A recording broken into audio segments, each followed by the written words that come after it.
Okay, well, hi everybody. Thanks for coming. Thanks for inviting me back to this. You might be thrown a little bit by the spelling crate there, because those of you who know me around town may know me because I'm part of the duo Dave and Crate, and we spelled out C-R-A-T-E, which is the way I spelled it when I was a kid, and I figured the people who didn't know me would have a little hard time figuring out how to pronounce C-R-E-I-G-H-T. So anyway, when everybody's got their stories about how they ended up in Yachats, and ours was, we eloped to the Oregon coast. I was living in Salt Lake City with my wife and family, not my family yet. We moved here not until 2013, but in 1988 we eloped to the southern Oregon coast. We went to the Cape Blanco Lighthouse near Port Orford, and we got married ourselves, and we went down to the my dog Jake was the only witness to it, and we went down to make it official at Gold Beach, and they thought we were crazy because it was 10 to 5. We said, we're going to get married right now, but it all happened and it all worked out. And then a couple years later, we decided to come back for a little vacation. We were coming up the coast, it was getting dark, and we were hitting Yachats, and my wife noticed that the Fireside Inn was kind of off the road and by the ocean. She thought that'd be a fun place to stop. So that was our first time here in Yachats. And then through the years, we would, every 2 or 3 years, we wanted to have another trip back to the Oregon coast. And initially it was, we'd stay here, and then in Yachats, and here, and then it was here, and 2 nights in Yachats, and then here, and 3 nights in Yachats, and then we just came to Yachats because it was the place we really loved. And when we moved here in 2013, after I retired from the Attorney General's office, we moved here with with our daughter, Irie, who was about 17 at the time. And shortly after we moved here, we went to an open mic, and I met Dave Cowden at that open mic, and we started playing some music together. And my daughter took a job that she was offered by Robert Anthony at the Luna as a server. And as the 4th of July approached that next year, she went to Robert and said, you know, if you build a stage out here and put the platform up, I've got my dad and his buddy come down and play music on the 4th of July for free. So Robert did that, just the morning of the 4th, by the way, he got that up. And so we played there, and that started what was about a 5.5-year run of us being the house band and playing at the Luna and also at the Drift and different places around town. Had just a lot of fun doing that. Anyway, that was kind of the backstory of us coming to Yachats, and I remember when we first moved here, I just sort of pinched myself that we could be at such an amazing, amazing place. And part of that's also the community. I thought I'd start kind of introducing the book by reading a little bit from the first chapter. I fell into prosecution through the back door, which might seem strange for someone who for almost 30 years prosecuted high-profile murders in Utah, including serial killers, child killers, sexually deviant killers, religious fanatic killers, and mentally deranged killers. About a dozen of those were capital cases, and some of the murderers I helped convict had been executed or are presently on death row. I also prosecuted elected officials, police officers, judges, attorneys, even other prosecutors during my 22 years in the Utah Attorney General's office. But as a kid, the last thing I contemplated was being a prosecutor. I grew up in a Los Angeles suburb in the 1960s, and the primary public image for prosecutors was Hamilton Berger of Perry Mason fame. Not only was Berger mistaken in virtually every one of his cases, he was also portrayed as not too bright by an actor who was physically unattractive. It all had little appeal to a young kid growing up in the shadow of Hollywood, especially one whose uncle was the dashing scout Flint McCullough on the TV show Wagon Train. In those days, there were a handful of lawyer shows on television besides Perry Mason, but the heroes were always defense attorneys, and the prosecutors were generally portrayed as either dim-witted or politically ambitious and unscrupulous. The first time I got the notion of going into law was my junior year of college as an English major at the University of Utah, when I wandered over to the Student Union building on one Saturday night. They happened to be showing the movie To Kill a Mockingbird, I was inspired by the story of Atticus Finch, a principled Southern lawyer charged with the responsibility of defending a black man, Tom Robinson, who was falsely accused of raping a white woman. The story was set in the Deep South during the Depression, and Atticus faced insurmountable odds trying to defend his innocent client. While he was ultimately unsuccessful and Tom Robinson was wrongfully convicted on scant evidence by yet another unscrupulous prosecutor, Atticus Finch's efforts were noble and his words inspiring. The idea of fighting for justice deeply appealed to me and sparked my interest in becoming a lawyer. And then there was the influence of my father. He was a doctor, a specialist in internal medicine who had a close relationship with his patients. I remember when I was 10 or 11 going with him on a house call to visit an elderly lady who had been a patient for many years and who lived in a stately home up in Pasadena. Well, I usually stayed in the car when I accompanied my dad on house calls. This time he asked me if I wanted to come inside with him. We walked up to the front door and rang the doorbell, and an elderly lady opened it, who smiled when she saw my dad on her front porch. We went inside and Dad introduced me to her. Her name was Mrs. Randolph. I remember that she seemed very nice, but I was struck by how old and frail she was. Dad spent a good deal of time with her, talking not just about medical things, but also about other things that she wanted to discuss. By the time we left, it seemed to me that she felt better just because Dad had come to her house with his medical bag and was there to help her. When we left the house and got back in the car, Dad mentioned that the lady was quite ill and would probably not live very much longer. We drove home in silence, but when we pulled into the driveway and he turned off the key to the Oldsmobile, he turned to me and said, "Craig, there are lots of ways to make money in this world and everybody has to make a living, but I hope you will choose some type of work where you'll be helping people rather than just making money."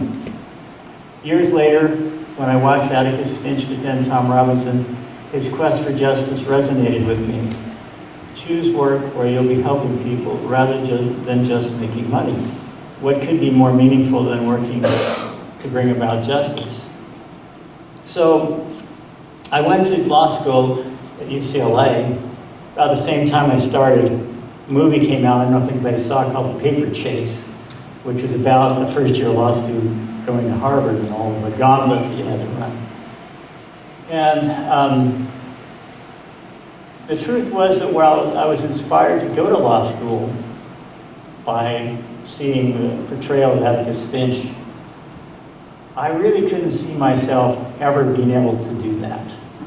It seemed like it was so far beyond what I felt my abilities were. And I spent a lot of time, I remember the first couple of years as there was a 3-year program. I'd walk up and down from where I was parking up Hillgard Avenue to where the school was and think, what am I going to do when I get out of here? What could I really do? I'm not that interested in this, and I'm not sure what I'm going to do.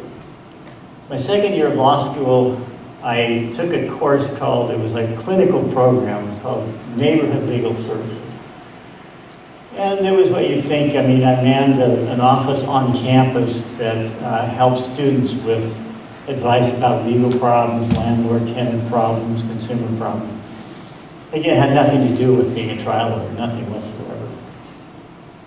And they sort of had, I guess, an expectation that if you took that particular program, that by your third year, you would take another clinical program called trial advocacy. And I don't remember giving that a second thought. I thought, well, there's something, no, I'm not going to do that. Well, enter Paul Boland, faculty member at UCLA. You can see his picture in the lower section there. And he had been my neighborhood legal services clinical professor the year before. And the first day of school, of my third year of law school, the final year, I ran into him in the hallway. And he said, "Oh, I see you haven't signed up for the trial advocacy class." And I said, "Yeah," and I see the deadline's passed, because it's like, I wasn't going to go anywhere near that. And he said, "I think you should go and see if you could sign up and get it on the waiting list." He said something that to me was totally incomprehensible. He said, "I think you'd be good at it." And I thought, what? How could he possibly think, I mean, he hasn't seen me do anything like that at all. And I almost didn't go down, but I figured, well, I probably won't get in anyway, so I'll go in and I'll see if I get on the waiting list. Well, about a day later, I found out that I had been admitted and that I was once again going to be in his section. His section, there were 4 different clinical professors, and they each had about 20 students in their sections, and so I was going to be in Paul's section. And then partway through the year, I approached Paul with some trepidation because at the time I was playing in a ragtime band called J.C. Munns and His Boys. And I was a little worried about telling Paul I was going to miss one of his classes and his lectures because I wanted to go do this gig. And instead of being negative on it, he was kind of excited about it. He wanted to know all about it. And I told him, well, I'm part of this ragtime trio. We made this record. Oh, you made a record. I'd love to hear. Can I get the record? So I, gave him a copy of the record. Next thing you know, he's wanting me to go down and put it in to the Westwood music store on consignment. He's all excited about, when I play the banjo and the ragtime. He says, I can record the lectures. Don't worry about it. So great, that's terrific. So in this program, you had to do an actual trial under the supervision of a lawyer, an actual lawyer, since you were a law student. And before I had even done my actual trial, some part of the year into this program, I got a call from Paul one afternoon. He said, I just want to let you know I'm going to put you in for this award that's given every year, Trial Advocacy Student of the Year. And I thought, well, okay, it's okay with me. It seemed almost like I didn't see that one coming. And sometime later, he called me back and said, well, there were 4 professors, and they each could nominate one student from their section, and so there could be 4 of them. Well, one of them didn't nominate anybody, so then there were just 3. And they put those 3 names in their hat, and yours was drawn. Now, you have to understand what an average law student I was at this point. I was not in the upper echelon, or I did not raise my hand and volunteer if I didn't have to. I was actually terrified of getting called on most of the time, which is another reason why I didn't think I could be a trial lawyer. And so I'm thinking to myself, I'm getting this award because Paul likes the way I play the banjo. And honestly, at graduation, when ironically, we as a student body had voted down having an award ceremony during graduation. It was like, well, we don't want to hear a bunch of hot dogs getting awards. We're not going to, hell no. So as a group, we had done that. Well, it turns out that the dean had 4 awards that he considered his special awards, and one of them was the Trial Advocacy Award. And I remember the look of disbelief on some of my co-member students when they called my name. And this one guy looked over and going, "You?" And that's what I felt like. When I walked up to get that award, I felt like I was walking up there because Paul liked me, he liked the way I played the banjo. And I was just kind of laughing inside about it. But he had sort of set something in motion, because at that point, now I got this award. It says I'm a hot dog, student in trial advocacy, which I felt, like I was getting by, and that was about it. But it made me feel like, well, maybe what I should do is try trial work, give it a shot. I had gotten my one actual trial, and it had gone pretty well. And while it was a scary experience, it also was kind of an exciting thing and kind of exhilarating. So I started looking for opportunities to work, because I was told if you want to get trial experience, you need to get into criminal law. Go get a job as a defense attorney or a prosecutor or something. Well, I didn't want to. I had no interest in being a prosecutor. So I started to apply to some legal defenders' offices. And I had a friend, I can't remember who this was, interestingly enough, but somebody told me, I know this guy who works out at the LA DA's office named George Oakes. You got to go down and talk to him. He has sort of a different perspective on prosecution. I thought, well, I'm not that interested in that. So, well, what do you got to lose? Okay. So I went down and I talked to this guy. And he said, I think I've been able to do more to help innocent people as a prosecutor than I could have as a defense attorney. Because defense attorneys can only respond, react to a prosecutor's charge. And prosecutors are the people who make the decision about whether or not somebody's going to be charged. And if you're conscientious and careful about it, you can prevent somebody from being caught up in a system that is innocent. Wow, I hadn't thought about that. He says, actually, if you were taking people from law school who were interested in criminal law and you were assigning them to positions as either prosecutors or defense attorneys, you would want to put your most conscientious people in as prosecutors. So I then started to expand my search, and I applied to both defense and prosecution offices, and happened to be hired into the Salt Lake District Attorney's Office, and started my career there. And it was in the early 80s, the late 70s, it was in the early 80s when I started doing felony work. There was just an explosion of capital cases and sort of high-profile cases that were happening all the time. And there was a lot of interest that was, paid to it. And one of the other things that happened is that I was assigned to do a prosecution conference early in my career about how to cross-examine a mental health expert in a criminal case, like when there's insanity and stuff. Well, I don't know. I'd taken a couple of psychology classes in college, but I didn't have a clue otherwise. But I researched it. I met with a guy at the state hospital, a psychiatrist, and he kind of talked me through it. And I developed an interest in that. And because I developed an interest in that, that eventually developed an expertise in it. And since so many of the cases that were coming had a component of that to it, I started getting involved in more and more very interesting cases. Before we move on to talk about the innocence stuff, which again was of real interest to me and that I got very involved in at the end of my career, what we can do to prevent innocent people from being caught up in the system. I want to read a little bit about, just of the forward here, about the book, and then I want to move on to this sort of slide presentation that I would show to prosecutors, defense attorneys, judges, anybody that would be interested in the topic of how come we've got all of these cases that are now surfacing because of DNA where innocent people have been convicted of very serious crimes. So this is from the forward. A Reluctant Prosecutor is based on personal experiences I had in more than 30 years as a prosecutor in Salt Lake District Attorney's Office and the Utah Attorney General's Office. The path I followed in my career led me to be involved in a series of high-profile cases, most of them murder cases.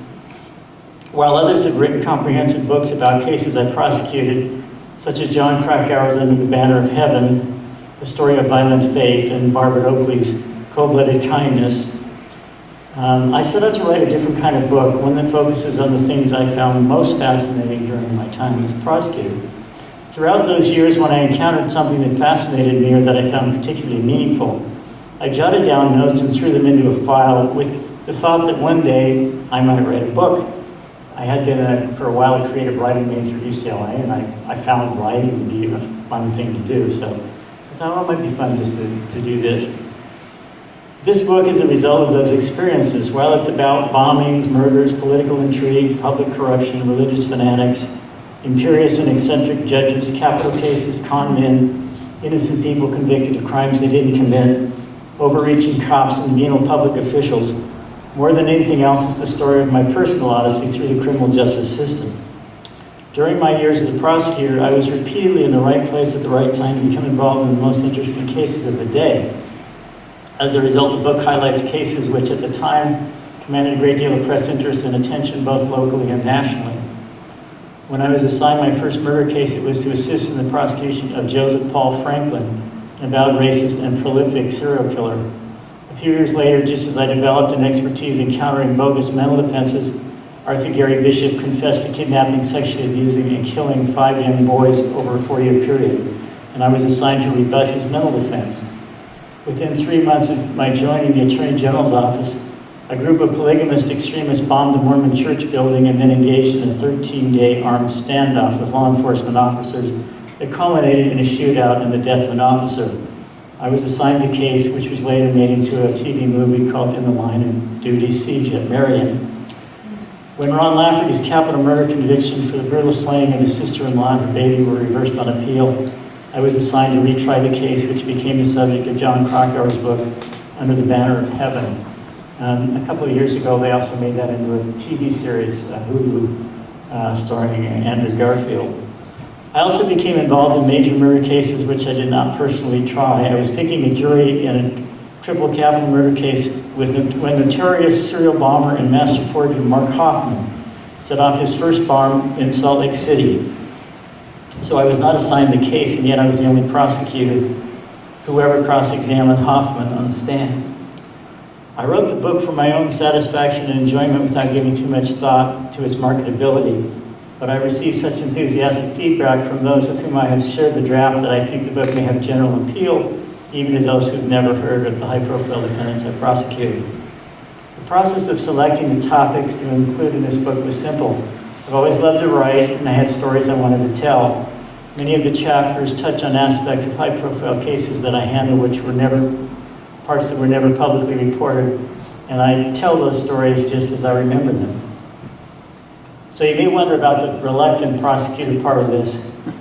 When I thought about writing a book, that title immediately came to mind. I was going to start off as Memoirs of a Reluctant Prosecutor, and then my daughter's friend said, memoirs calls to mind sort of a dry, you're going to read somebody's memoirs. So we'll think of some other title. But I wanted to leave Reluctant Prosecutor because even though one of the comments that I got from Amazon about the book said, well, he calls it A Reluctant Prosecutor, but then he just sort of, the first part of it was he thought about not being a prosecutor because he wanted to be a defense attorney, and then he just tells stories, which misses a whole lot. Misses that I was reluctant about a lot of stuff. I was reluctant to file some cases that the police wanted me to file. I didn't think they were ready to go. I was reluctant to go along with my bosses and things that I didn't agree with them on. And I became more than reluctant about the death penalty after working on some capital cases where I later became an advocate to do away with the death penalty. So there's a lot more than meets the eye, I guess, at least to that one reader. Anyway, let's move on. I wanted to show you the end of this is the one I graduated. I'm glad I got this picture of Paul and me at the graduation again. Paul made all the difference. And I used to call him, and say, every time I had a chance to say, thank you for doing this for me. He'd say, oh, you would have done this anyway. I said, Paul, I would not have done this anyway. I can guarantee you. Because you believed in me when I absolutely didn't believe in myself. And that's a huge thing to do for somebody.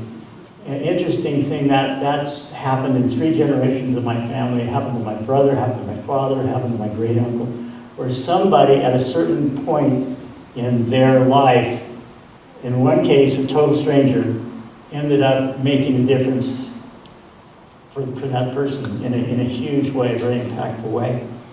I must also say that, I should say that I dedicate the book to Paul and to my dad. But I have recently recognized that I also owe a huge debt of gratitude to J.C. Munns and his boys, without whose assistance I would never have become a lawyer or a prosecutor or written a book or anything else. And I decided to write that in a bonus chapter, and I'm going to tell you at the end how on the website you can go to what I put there as bonus chapters after I finished the book, just things I wanted to write about. Some things that aren't even necessarily about my career, just things I wanted to put on there for free. And it's called No Book, No Banjo, or No Banjo, No Book. It's just that simple. And when I first thought of that, I thought that was kind of a cute thing. And the more I realized all the reasons why that was true, I thought, you know what? Honestly, that's absolutely true. And if you read that, you'll see why it is actually what happened. Anyway, near the end of my career, last few years, some defense attorneys in Salt Lake came up to the Attorney General's office to meet with us to talk about wanting to get a bill written and passed that would allow people who could be innocent and who could be in prison, the Utah State Prison, to get tested for DNA in case they could, demonstrate their innocence. And when they came up, they were pretty nervous about approaching us because in other places of the country, prosecutors have been very resistant about, you know, we don't want to open up that can of worms. It's finality, you know, that case is over. We don't want to stir anything up.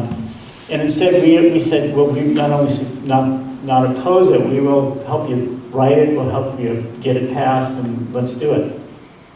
And then a few years later, there was another bill that was being presented for non-DNA cases, but where evidence was sufficiently clear of innocence, and also that provided a compensation element for people who had sometimes spent decades in prison, came out to a whole different life that they could hardly even adjust to without so much as bus fare, to provide some financial compensation for those people to get on their feet. And then in the course of all that, I came face to face for the first time with actual people who had been convicted of serious crimes, murders, and later been exonerated. And it was rather astonishing, because when, you know, the experience of most prosecutors about justice going awry is seeing people that we know are guilty get off, not, you know, the other way around. Because, you know, we have this high burden of proof. It's a standard beyond a reasonable doubt. All of the jurors have to be convinced. If one's not convinced, you don't get a conviction. A finding of not guilty is not necessarily a finding of innocence. It's just you couldn't prove it beyond a reasonable doubt. So we also had a lot of experience on that side of it. But to realize that there could be cases where people who were completely innocent have been caught up somehow in the justice system and convicted, and in some cases sentenced to death, was kind of a bombshell. And so one of the ways that I reacted to that was to say, what can we do in terms of training? What can we do in terms of lessons to be learned from these cases? It's a window into something we wouldn't have known about, but for the fact that there's now been the advent of DNA evidence that can demonstrate somebody's innocence conclusively, and in many cases also point to the actual perpetrator. So I developed a training program that I put on, and I call it the Atticus Finch Prosecutor. Lessons in how to avoid prosecuting an innocent person. You can see how this comes right back around to where I started in terms of wanting to make sure that innocent people don't get caught up in the system, and if they do, there's some effective way for them to be exonerated. And so, starting off with the idea that no matter what, no system of justice is perfect, and because of that, we have now found that through DNA exonerations that there have been many people who have gone through the unbelievable experience of being convicted of something they had nothing to do with. And it really is a unique opportunity to learn, to figure out why. How did that happen? With our burden of proof, how could you have somebody that was no more guilty of this crime than the 12 people sitting in judgment of them, who found them guilty, every person beyond a reasonable doubt? How could that even happen? You know, and how did that justice go awry? And really, what can we do to prevent wrongful convictions, as well as what can we do to help people that we find have been wrongfully convicted? So, you know, the tragedy is just compounded when you have the wrong person that gets convicted, because it's, you know, you've got the crime initially that just devastates lives, and then you've got the wrong person convicted and punished, which of course is a terrible injustice, and I can't even imagine what some of these people have gone through. And then finally, the real perpetrator is out there basically home free, because everybody knows the crime's been solved, the person's been locked up, and everybody can, you know, go. Nobody's looking to solve the crime anymore. So these people have basically been given de facto immunity. So the effect of this on victims is also pretty profound, because you have people who believe they've got the right person, and sometimes they channel all of their anger and their, you know, just every negative thing on that person. And maybe a decade later, they find out they didn't do it. And it can really cause some feelings there, particularly if they had something to do with convicting the person, convinced they were the perpetrator. And then at the point that somebody is exonerated, but you don't have anybody identified as the true perpetrator, then there's no closure for the victims. And this often happens years later, where it's difficult to, investigate and make a case against who actually did the crime. And then victims may feel guilty for helping convict an innocent person. And probably one of those that I'm going to talk about that's most profound is Jennifer Thompson and Ronald Cotton. I'll talk about that in a minute. But so the idea is that as troubling as it is not to be able to solve a crime, and that's very troubling. There's a lot of pressure to solve crimes, particularly crimes that are high profile, that cause a lot of concern in the community. The police are under a lot of pressure. The prosecutors are under a lot of pressure. And as troubling as that is, convicting an innocent person is much worse than not having that case solved for the reasons we talked about. Not just for the impact on the innocent person, but it also virtually assures that the person that did it has gotten away with it. Nobody's looking for him. So here's a audience participation thing. How can we tell the difference between these people and these people? So in one of these slides, the 2 people or the 3 people in this case would either be innocent, wrongfully convicted, or guilty. Going back again, okay, here's the first one. We're going to have a vote on it. So take a look at these 2. See if you can pick out the innocent people and you can pick out the guilty people. Okay, who thinks that the innocent people were in the first slide? Who thinks the innocent people were in the second slide? Anybody have an opinion? Okay. Well, you're very, very insightful, those that said it was the second slide. So what we have here, in the first slide, on the left-hand side is Ron Lafferty. Ron Lafferty, sort of self-styled prophet, offshoot fanatic from the Mormon church, killed his sister-in-law and her 15-month-old baby, purportedly because he received a revelation from God that God wanted him out of the way, not because his sister-in-law had assisted his wife in leaving him because he had been so abusive to her, and the sister-in-law was trying to support his wife. And so Ron Lafferty purports to get this revelation, and he sells that to some other people who are similarly fanatical, part of his group, including his brother Dan. And between the 2 of them, Dan kills the 15-month-old baby, and Ron kills Brenda, his sister-in-law. The one on the right here is Arthur Gary Bishop. Doesn't he look benign? Doesn't he look like a pretty nice guy? Somebody that, Well, that was one of the things that was kind of unsettling when it turned out that he was responsible for 5 little boys disappearing over a 4-year period in the Salt Lake area, where people were afraid, what was going on here. People walking, just disappearing, and nobody knew what had happened to them. Nobody had any idea that the same person was doing all of these until the last one, which was investigated by a police officer who pressed him on it, and finally he confessed that he not only had killed Graham Cunningham, who was the last victim, but he'd also killed Troy Ward and Danny Davis and Alonzo and Kim Peterson, and took the police to where the bodies were buried. And it was a very, very disturbing case for so many reasons, but Bishop was soft-spoken.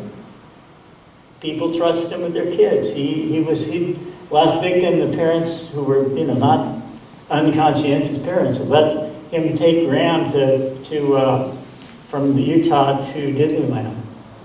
He was a nice guy who just, had an interest. He was like a big brother, kind of guy. But it turned out he was a serial killer of children. Now these 2 people, the one on the left here is Kirk Blesworth. I'm going to be telling you a whole lot more about Kirk's story in a few minutes, which is fascinating. And it's also, can't imagine what he went through.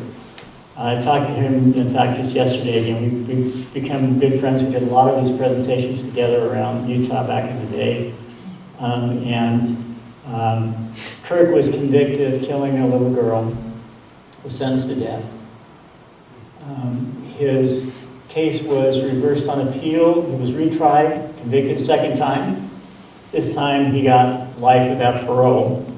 But he always asserted his innocence. And eventually, as we'll talk about, it turned out that he was innocent of this crime. And they actually named the bill the Kirk Bloodsworth DNA bill, the federal bill that was passed through Congress many years ago. And then this is Dennis Fritz on the left and Ronnie Williamson, who were convicted of a murder in Ada, Oklahoma, that again, they didn't commit. Ronnie got the death penalty. Dennis got life without parole. They were both lucky in a way that Dennis got the death penalty, because otherwise nobody would have continued to try and investigate further the defense side of it, and eventually be able to demonstrate their innocence. Had that not been the case, if they both got life without parole, they just have sat in jail for the rest of their lives, likely. There's a rule of professional conduct, special responsibilities of a prosecutor, which is that the prosecutor has a responsibility of a minister of justice and not simply that of an advocate. We used to talk a lot in prosecutor trainings about this. Prosecutors can get so ingrained and entrenched in sort of the battle warfare with the defense attorneys that it can be about who's winning, not about what justice is. And if you have some defense attorney, then you've had a contentious relationship with them. That can really color your judgment if there's some question about, well, did this person actually do it? And if those two roles come into conflict, the advocacy role and the minister of justice has to be the one that is the most important, even if that means allowing your defense attorney adversary to win. And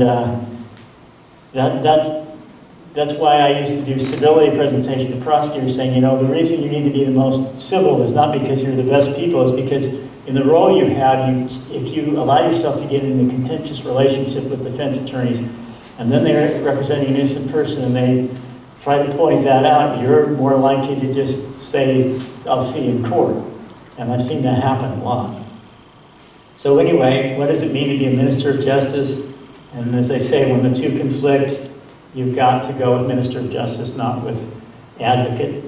Because some people feel like once a case is filed, it's sort of going to have to be tried. And I say, well, not if additional information comes to light. I've seen cases where additional information comes to light, which if it had been known before cases were filed, they probably wouldn't have been filed.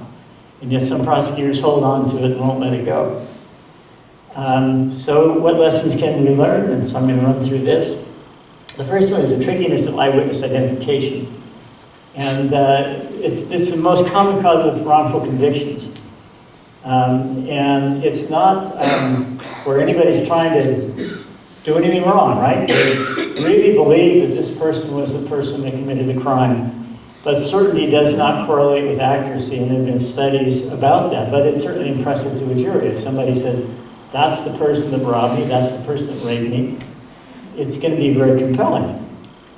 I mentioned Ronald Cotton and Jennifer Thompson. So when Jennifer Thompson was a college student in Florida, I believe it was, so a man broke into her apartment at night and raped her. And she didn't think she was going to survive. And she made the conscious choice, and it was kind of dark, she couldn't see real well, but she made the conscious choice to study his face so that if she survived, she could definitely identify the person who had done this to her. And she identified Ronald Cotton, the man on the right. The actual perpetrator was actually a different guy by the name of Bobby Poole, but that didn't come to light for many, many years. And Jennifer, for all of those years, had focused all of her hatred. I mean, she wanted him to get the death penalty. She, just... And then one day they call her and say, there was a guy at the prison who's been going around saying that he did it, and we'd like to show you some pictures. Can we come show you a picture? They showed her a picture of Bobby Poole, the actual rapist. She didn't identify him.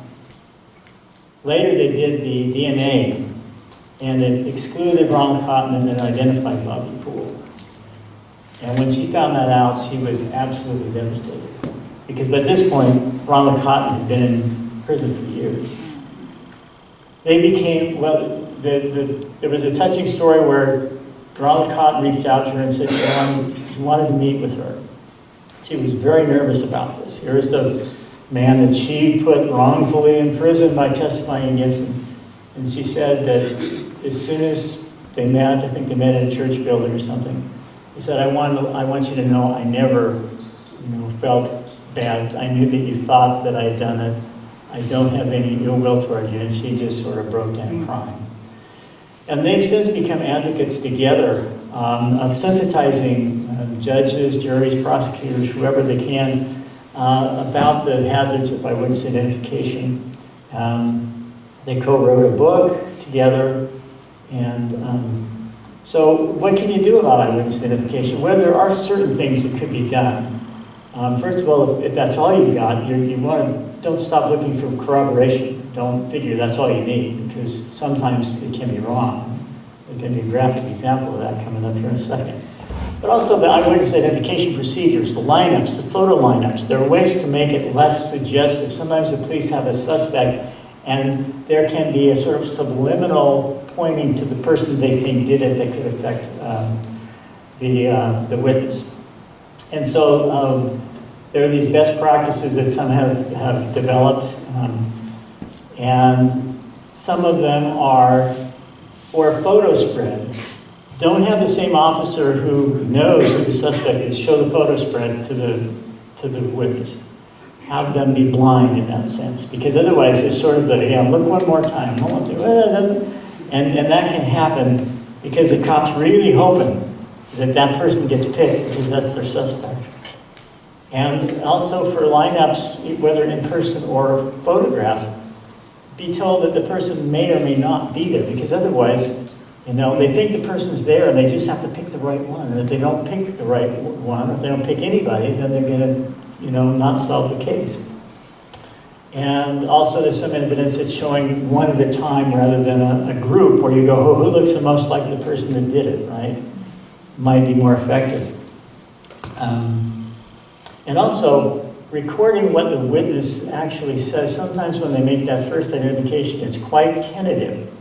But if you don't have to record that or record what the person said, by the time they've now had seen him 2 or 3 more times, they become very certain, and there's no way to kind of go back and say, but they weren't that certain to begin with. Now, this is where it gets fun, okay? Anyone can be the subject of innocent misidentification. Who is this guy? Now, this made more sense to people when I looked a little different than I do now, but I used to do this presentation. Who is this guy, and why should I care? And people would laugh because they'd think, well, that's me, because that's kind of the way I used to look. I've been mistaken for this guy by a district court judge, the owner of a local music store, my daughter's pediatrician, and finally the one that I said, okay, I got to figure out what's going on. Is I got a call from an investigator in the Attorney General's office, whose office was right across from mine for 10 years, who calls and leaves a message on my voicemail.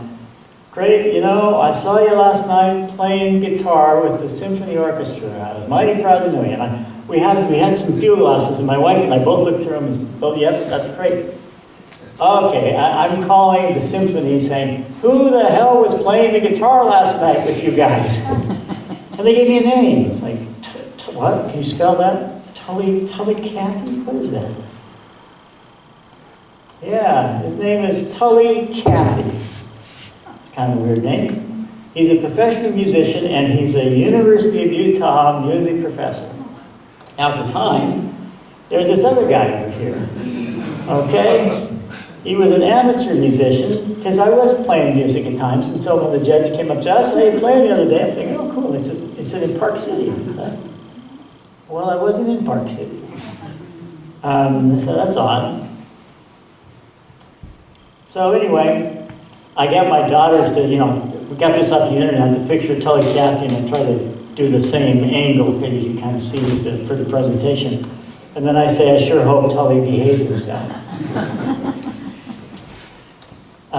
Second is the trouble with tunnel vision. And that's when police and sometimes prosecutors get a hunch or think they're pretty sure they knew who the suspect is that did it, and they start then filtering everything through that lens. And things that are kind of significant that may tend towards innocence get minimized.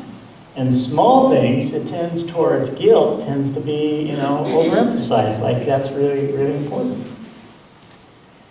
And so, and what can often happen, certainly what happened in Kirk's case and others, is that once the police think they've got the right person, they don't keep doing an investigation the way they would otherwise. And they don't follow their leads. It happened to several of the people that I got to know. One was a police officer in Rhode Island, and Scott Hornoff, and he was convicted of a murder that he didn't do. And if they had just checked a little bit further, they would have found evidence that the actual killer was the victim's boyfriend at the time.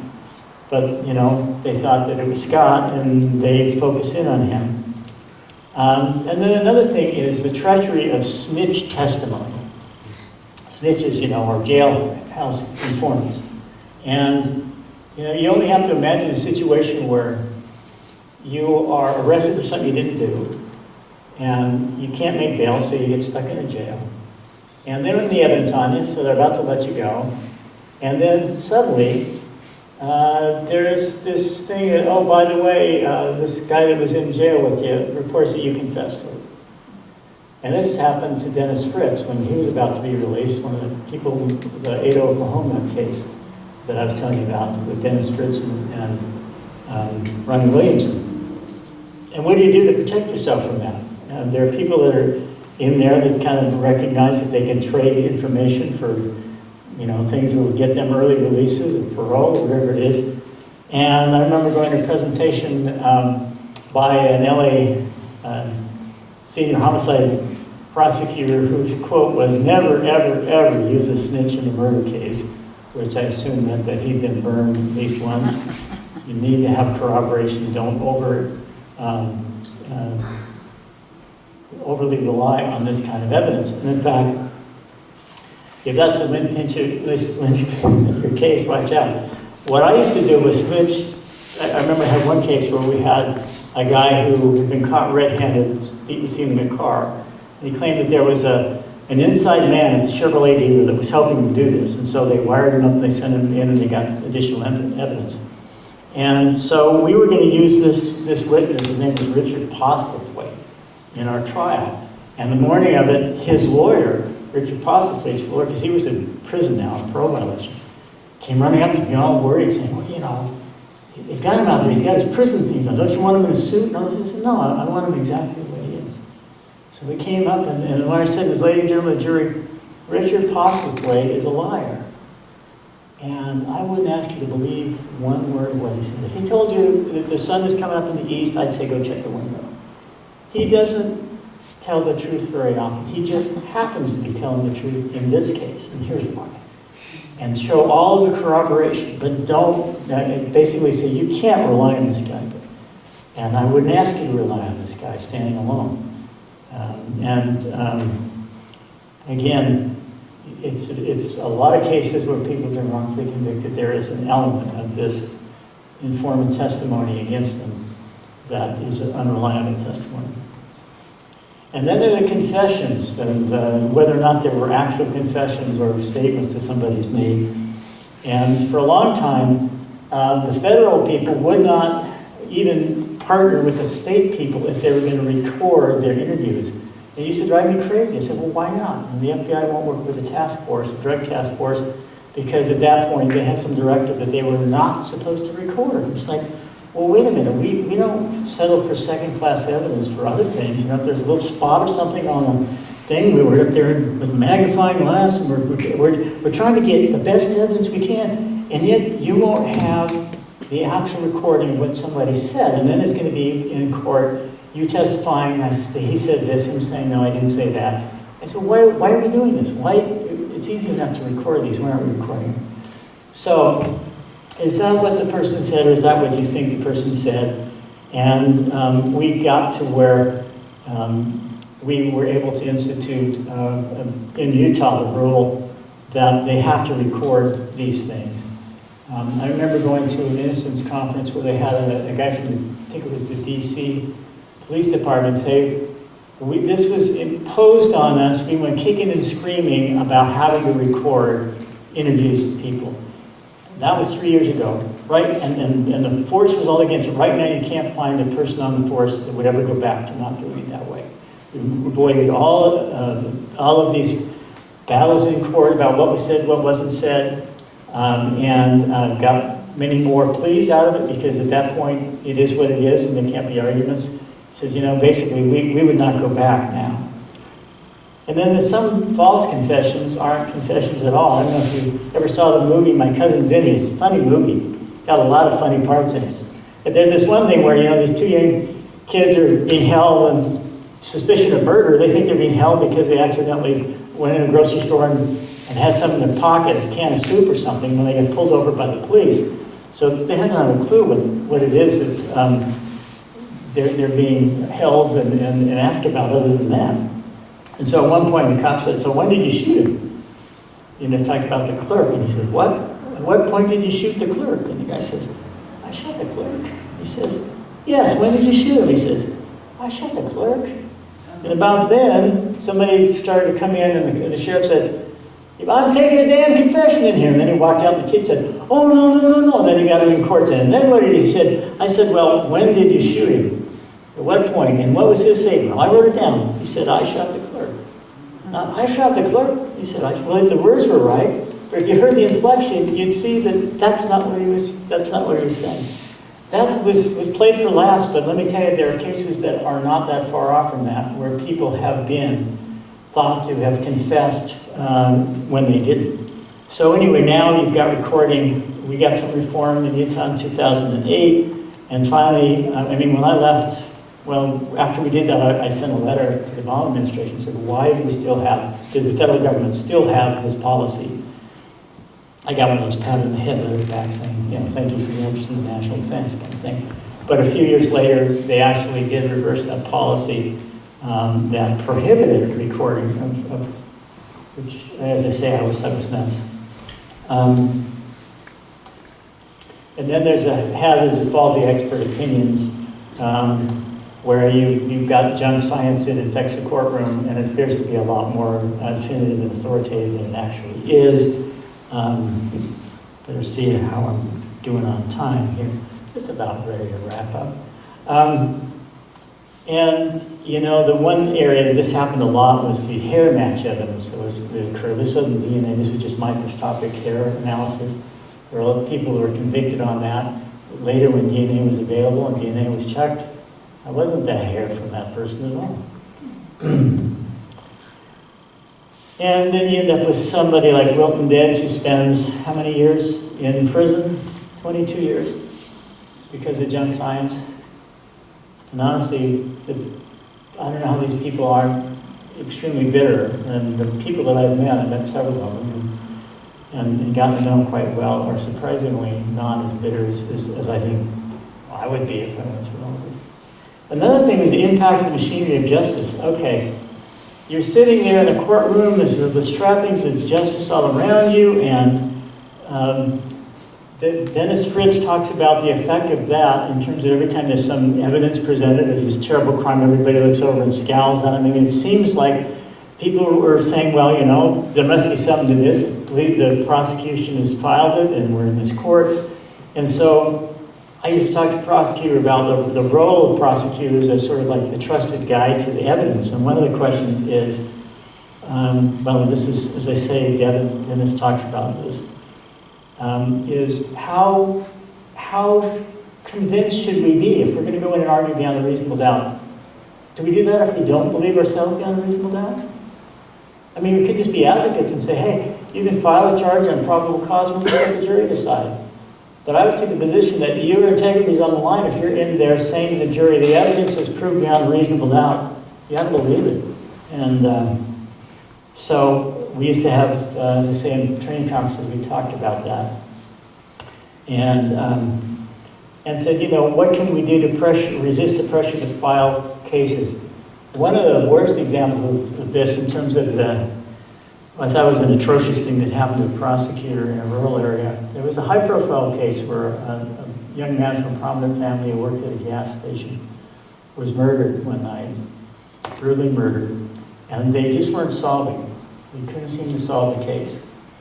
And it had been some years. And at the time, the Attorney General's office in Utah had a program which would allow local jurisdictions to request that a team from the Attorney General's office that would be comprised of experienced prosecutors, experienced homicide detectives, people with lab experience, from the crime lab, to come and try to help local jurisdictions with ideas of how they can maybe solve these cases. And so we were called into this particular jurisdiction, and the day that we were called in, there was virtually nothing that was presented because the officer who was going to be there had some sort of health problem. He ended up just on the phone. And the evidence of what we did here was far from anything close to being able to file charges, other than that this one local detective was quite concerned that this guy named Craig Martinez had done it. But the evidence was really thin. So we figured they'd call us back another time, and, when this detective got better, and we could. And then two nights later, I hear on the news that there's a press conference being held that seemed to be orchestrated by this detective that had the victims' family members there saying that, this group had all said that it was time to file this charge and that the prosecutor was victimizing the family members worse than the killers had victimized their son. And that guy was later voted out of office on the strength of that because he wouldn't file a case that shouldn't have been filed. And the person that replaced him, who said, I will file it, filed it. And of course, it fell apart in court. Again, there's a lot of pressure that can be brought to bear. And that's one of the things that a conscientious prosecutor has to be willing to do, is to take some heat on that. When the cops are sometimes saying, well, they think it's ready, what's wrong with you? And you say, no, you need to do more investigation. This isn't ready to go, we're not convinced yet. So then I ended up by saying, so who is the only officer of the court who could have saved Tom Robinson and To Kill a Mockingbird? Not defense counsel. Nobody could have been more valiant than Atticus Finch in trying to represent him. And not the judge, no matter how fair the judge was trying to be. I wasn't going to do it. Only a principled and conscientious prosecutor who would have not filed the case or said this is not sufficient. And otherwise, once that train was going down the track, it was likely going to result in injustice. Just briefly, we did our actual innocence DNA bill in 2001 in Utah. And then something that was different than, as I talked about, a not guilty verdict is just a finding of not sufficient evidence, not innocence. We put in there a declaration that a judge could find somebody actually innocent and exonerated. And then in 2008, we also did this with non-DNA evidence that was also compelling for innocence and providing a measure of restitution. I want to talk briefly about Kirk, because Kirk was the guy that really hit me hard when I first met Kirk and heard his story. And then we ended up doing several different training conferences, the last of which was in 2018 when there was a national best practices conference, and I was asked to just, be on the planning committee for it. And I noticed there was nothing about innocence on it. And I suggested, well, there ought to be something about innocence and preventing wrongful convictions. And they said, well, I don't know, that's a big topic. It could be its own conference. And I said, yeah, but if this is, you're bringing in people coast to coast, this is a national conference, you got to do this. Well, they later came back and said, well, okay, they'll do it, and they want me to be involved in it. So I said, well, let's see if we can get Kirk Bloodsworth, because I think he's about the most effective speaker that I've ever heard about going through this experience. So Kirk was a Maryland fisherman, an ex-Marine, no criminal record.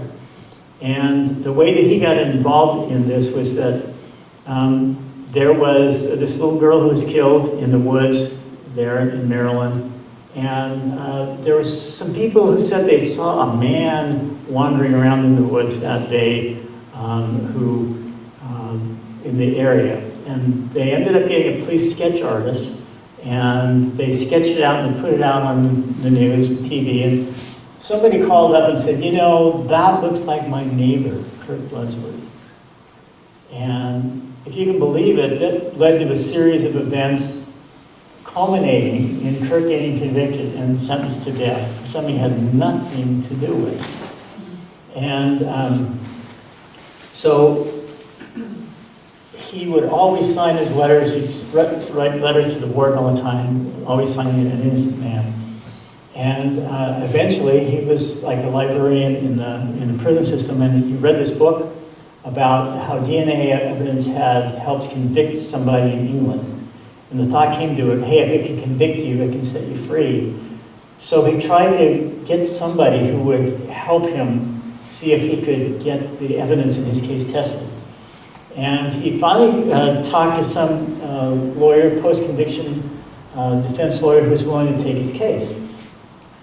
And so that lawyer went to try and find the evidence, and he went to the police department, he went to the prosecutor's office, he went to the clerk's office. Nobody knew where it was. Nobody could find it. The evidence was gone.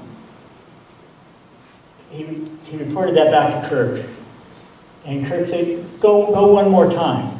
Just go one more time. He said, Kirk, I've been there. I've been to every office. I've talked to everybody. Nobody knows where it is. And he says, look, just do it one more time.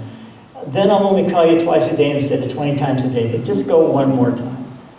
So the lawyer says, well, okay. And he goes back, and then the same thing happened. He goes to the police department, and they don't have it. He goes to the prosecutor, goes to the clerk's office, nobody knows. He's starting to leave, and he gets approached by a clerk who walks over and says, are you looking for the evidence in the Bloodsworth case? And he said, yeah. And she said, well, I know where that is. It's in the judge's closet in the judge's chambers. Been there all these years for some reason. I guess the judge thought maybe he should hold on to it. But had it not been for that, Kirk would still be in prison today. And the evidence showed that Kirk was not the perpetrator. And it showed who was. But you know what? That was 10 years later. It was 10 years later that it identified the actual perpetrator. And during that 10 years, he still had people who were convinced that he did it. He would put notes on his truck or whatever, and he says that after 10 years, he got a call from the prosecutor saying, I'd like to meet with you. And he thought, well, I don't know, that didn't work out so well when I first met with the prosecutor. But he went, he said, well, you can pick anywhere you want. So he said, well, I'll do it at the Burger King. So the prosecutor comes with an investigator and says, we know you didn't do it. We now have evidence you did it.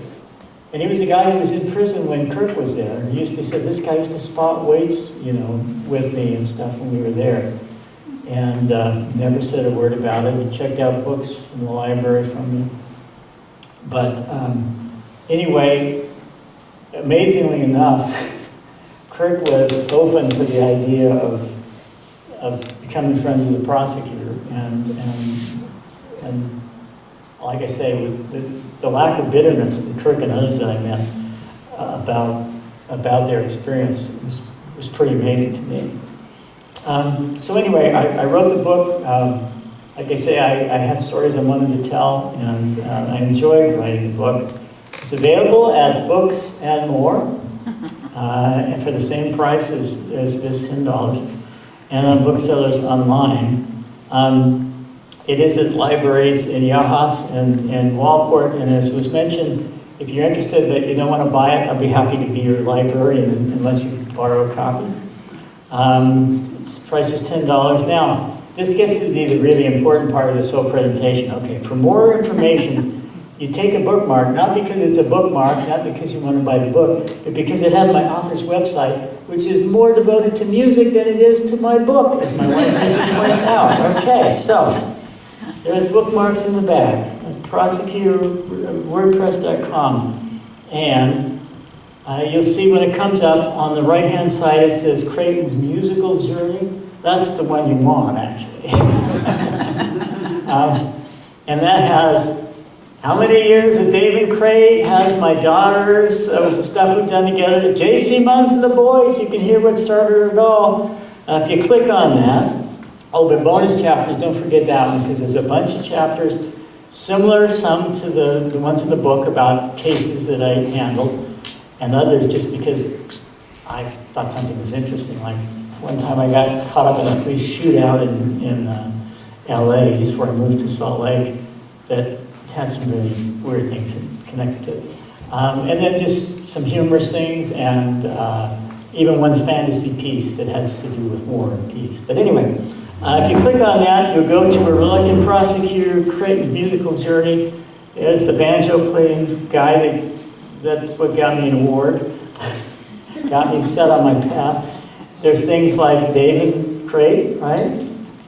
Dave and Craig playing with other people like Whale at open mics.